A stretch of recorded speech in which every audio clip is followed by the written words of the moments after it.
बालों का गिरना, बालचर, बालों का ना बढ़ना, बालों का घना ना होना और बालों में गंजापन आ जाना।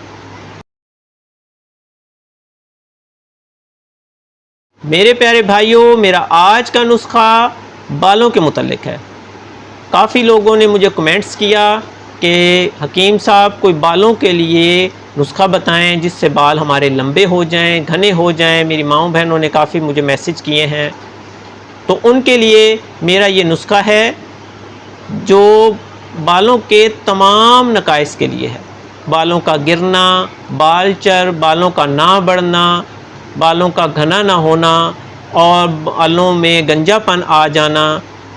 और अगर कुछ अरसा इस तेल को लगातार इस्तेमाल किया जाए तो सफ़ेद बाल भी स्याह हो जाते हैं। मेरे प्यारे भाइयों, मेरे चैनल को सब्सक्राइब भी किया करें और लाइक भी, ताकि हर आने वाली वीडियो आप तक बआसानी पहुंच सके। चलते हैं अपने नुस्खे की तरफ बग़ैर कोई टाइम ज़ाया किए। नुस्खे का टॉपिक है खुशबूदार बाल काला तेल। मेरे प्यारे भाइयों, इसमें सबसे पहले जो अज्जा है वो आपने लेना है आंवला खुश्क। ये आपने लेना है बग़ैर गुठली के 100 ग्राम। नंबर 2 पर आपने लेना है बरहमी बूटी। ये भी आपने लेनी है 100 ग्राम। नंबर 3 पे आपने लेना है नागर मोथा। ये आपने लेना है 150 ग्राम। नंबर 4 पर आपने लेना है बालछड़। ये भी आपने लेना है 150 ग्राम। नंबर 5 पर आपने लेना है कशनीज़ खुश्क। ये आपने लेना है 100 ग्राम।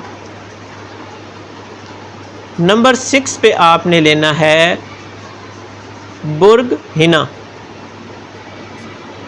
ये आपने लेना है 100 ग्राम। नंबर 7 पर आपने लेना है पानड़ी बूटी। ये आपने लेनी है 100 ग्राम। नंबर 8 पर आपने लेना है पान की जड़। ये आपने लेना है जी 100 ग्राम। उसके बाद आपने लेना है खिस। ये खिस खास नहीं है, ये खिस एक बूटी है, पतले पतले रेशे होते हैं। ये आपने लेनी है 50 ग्राम।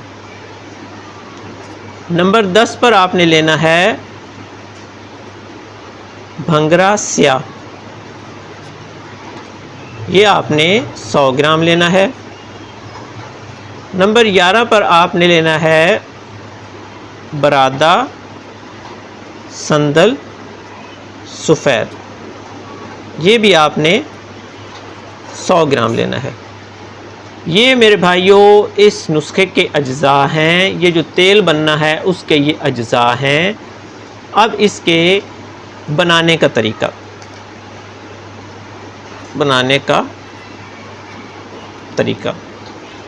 मेरे भाइयों, इसके बनाने का तरीका ये है कि इन तमाम अशिया को मोटा मोटा कूटना है। जब ये थोड़ा थोड़ा इसको कूट लेंगे तो ये थोड़ा बारीक हो जाएंगे, बड़ी डंडियाँ छोटी हो जाएंगी।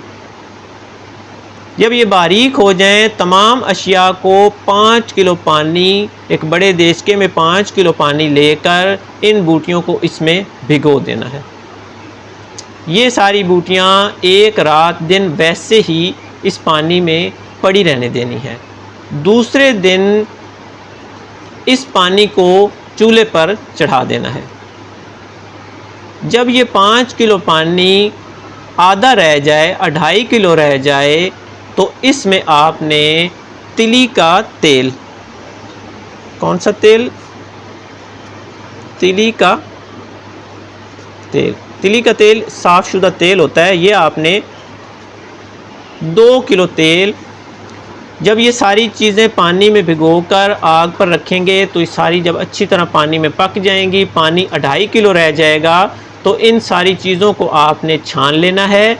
बूटियाँ का असर उस पानी में आ जाएगा। जब वो पानी रह जाए तो उसमें आपने ये 2 किलो तेल डालकर तिली का, और उस पानी में तेल जब डालेंगे तो फिर इसको आग पे दोबारा चढ़ाएं।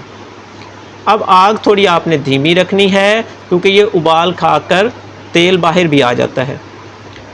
जब ये पानी बुखारात बनकर उड़ जाए और सिर्फ तेल रह जाए तो इसको आप महफूज कर लें। इसमें आप अपनी ख्वाहिश के मुताबिक जो भी आप खुशबू इसमें डालना चाहें, इसमें खुशबू मिला लें। ये आपका खुशबूदार बालों के लिए एक अच्छे से अच्छा तेल बन जाएगा। इससे बाल लंबे भी होंगे, बाल घने भी होंगे, और जिनका गंज है वो भी ठीक हो जाएगा। लेकिन शर्त ये है कि इस तेल को प्रॉपर इस्तेमाल किया जाए। ऐसा नहीं कि आप एक हफ़्ता इस्तेमाल करें और कहें कि हकीम साहब ने तेल बताया था लेकिन उसका कोई फ़ायदा नहीं हो रहा। ये तेल है, ये आहिस्ता आहिस्ता जड़ों में जाएगा, बालों को आहिस्ता आहिस्ता अंदर जाके जिल्द को पहले नरम करेगा, मसाम को नरम करेगा, बालों को ताकत देगा, फिर जाके बाल आपके कहीं जो गंज है तो निकलेंगे, अगर सही नहीं हैं तो उनकी फिर ग्रोथ होना शुरू हो जाएगी। लेकिन ये है कि उसके लिए कम से कम 1 महीना तो लाजमी इस्तेमाल करें, नहीं तो वैसे 3 महीने में ये जाके अपना असर दिखाता है। अब इसके लगाने का तरीका ये है कि आप हफ्ते में 1 बार या 2 बार, अगर दिन को लगाएं तो 3-4 घंटे लगा लें और फिर सर को धो लें। अगर नहीं तो आप रात भर लगाएं, रात को लगाएं और रात भर इसको छोड़ दें, और सुबह जो है वो आप सर को धो लें। हफ्ते में कम से कम 2 से 3 बार लाजमी इस्तेमाल करें। इंशाअल्लाह ये नुस्खा, ये तेल जो मैंने बताया है, इससे आप जो लड़कियां जो ख्वाहिश करती हैं कि हमारे लंबे बाल हों, घने हों, सिल्की हों, वो सब खूबियाँ इसमें इंशाअल्लाह होंगी। लेकिन प्रॉपर इस्तेमाल करें। इसके साथ ही अब मैं इजाज़त चाहता हूँ। अपनी दुआओं में याद रखिएगा। अल्लाह हाफ़िज़।